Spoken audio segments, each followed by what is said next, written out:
அன்பு நண்பர்களே, அனைவருக்கும் அன்னை சமையல் உமாவின் அன்பான வணக்கங்கள். இன்னைக்கு அன்னை சமையலில் பார்க்க போகிறது வெண்பொங்கல். அதுக்கு சூப்பரான சைட் டிஷ் சாம்பார். வாங்க எப்படி செய்கிறதுன்னு பார்க்கலாம்.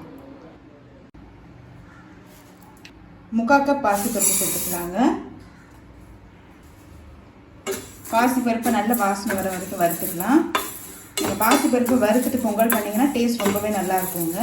பாசிப்பருப்பை கலர் மாறாத மாதிரி நல்ல வாசனை வர வரைக்கும் வறுத்துக்கோங்க. நான் 1/2 கப் பச்சரிசி எடுத்துருக்கேங்க. 1க்கு பாதின்ற அளவில் பாசிப்பருப்பு எடுத்துருக்கேன். இப்போ பாசிப்பருப்பு வாசனை வர வரைக்கும் வறுத்தாச்சு. இப்போ இதை கழுவிட்டு ஒரு 10 நிமிஷம் ஊற வச்சுக்கலாங்க. இப்போ 7.5 கப் தண்ணி சேர்த்துக்கலாங்க. கொஞ்சம் பெருங்காயம்,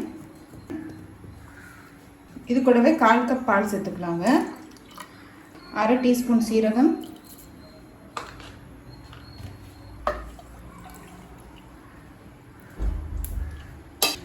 பாசிப்பருப்பு ஊற வச்சு 10 நிமிஷம் ஆகிடுச்சுங்க. அதையும் இது கூடவே சேர்த்துக்கலாம். அடுத்தது இதில் 1/2 கப் பச்சரிசி சேர்த்துக்கலாம்.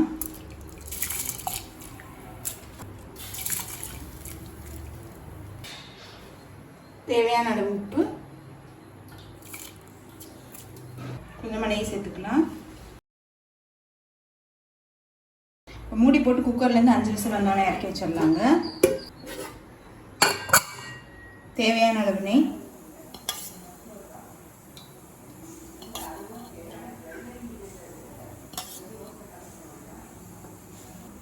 ரெண்டு டீஸ்பூன் மிளகு,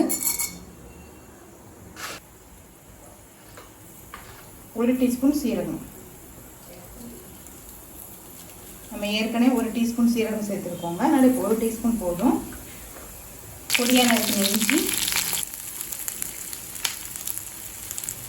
கொஞ்சம் கருவேப்பிலை,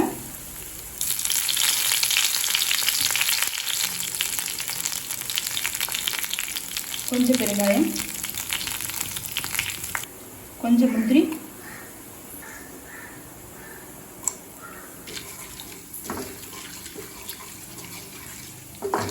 இப்போ முந்திரி கலர் மாறிடுச்சுங்க. இப்போ இதை தாளிச்சுக்கலாம். இப்போ குக்கர்லேருந்து 5 விசில் வந்துடுச்சு. இப்போ நம்ம தாளித்து வச்சுருக்கிறது இது கூடவே சேர்த்துக்கலாம்.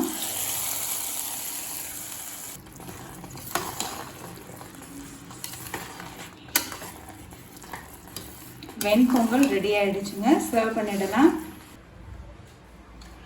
சாம்பார் பொடி ரெடி பண்ணிக்கலாங்க. 5 காஞ்ச மிளகாய், 1 டேபிள் ஸ்பூன் தனியா,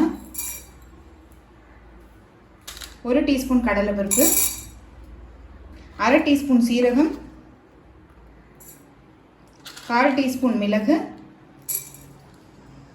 கொஞ்சம் வெந்தயம்.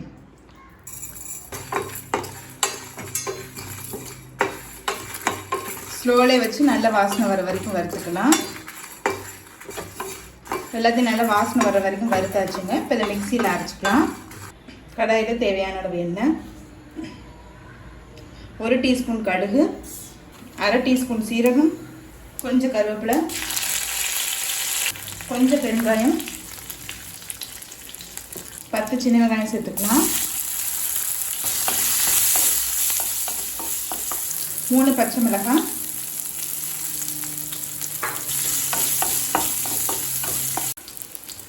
1 தக்காளி,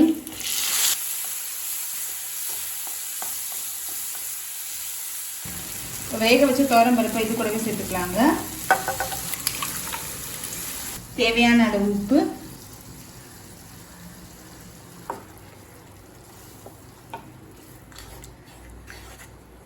தேவையான அளவு தண்ணி சேர்த்துக்கலாம்.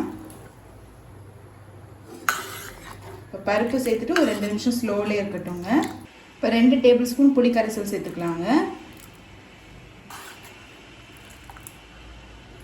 புளி சேர்த்துட்டு ஒரு 2 நிமிஷம் கொதிக்கட்டும். இப்போ நம்ம அரைச்சி வச்சுருக்க சாம்பார் பொடியிலேருந்து 2 டேபிள் ஸ்பூன் சேர்த்துக்கலாங்க.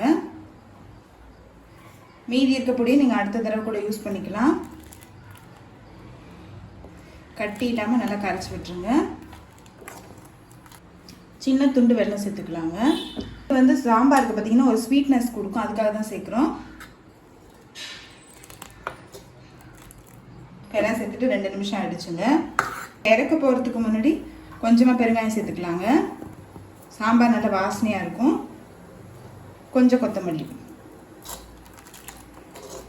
Tiffin sambar ready ஆகிடுச்சுங்க. சர்வ் பண்ணிடலாம். இப்போ சுவையான வெண்பொங்கல் ரெடி ஆகிடுச்சுங்க. அதுக்கு சூப்பரான சைட் டிஷ் சாம்பார் ரெடி ஆகிடுச்சு.